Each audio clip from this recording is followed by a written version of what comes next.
नमस्कार दोस्तों, बवाल मचा दीजिए, आग लगा दीजिए। तो हम बात करने वाले हैं पावर स्टार पवन सिंह के बारे में, जो कि काराकाट में उतरे हैं, मैदान में उतरे हैं, जो कि शेर के तरह लड़ने आए हैं, दहाड़ने आए हैं। तो क्या आप लोग भाई सपोर्ट नहीं कीजिएगा अपना भाई का, पावर स्टार पवन सिंह का, जो कि पूरा एकदम काराकाट में खलबली सा मचा करके रख दिया है।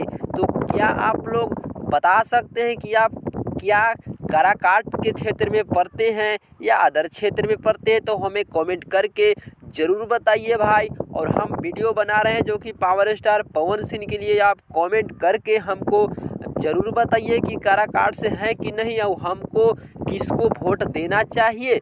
अगर जो कमेंट करके बताइएगा वोट उसी को मैं दूंगा। तो ज़्यादा से ज़्यादा प्लीज़ कमेंट करके बताइए कि पावर स्टार पवन सिंह के वोट देंगे तो अच्छा रहेगा, या राजा राम सिंह को दे, या उपेंद्र कुशवाहा के। कमेंट करके ज़रूर बताइए आप भाई लोग काराकाट से हैं तो। और वीडियो को शेयर ज़्यादा से ज़्यादा कीजिए।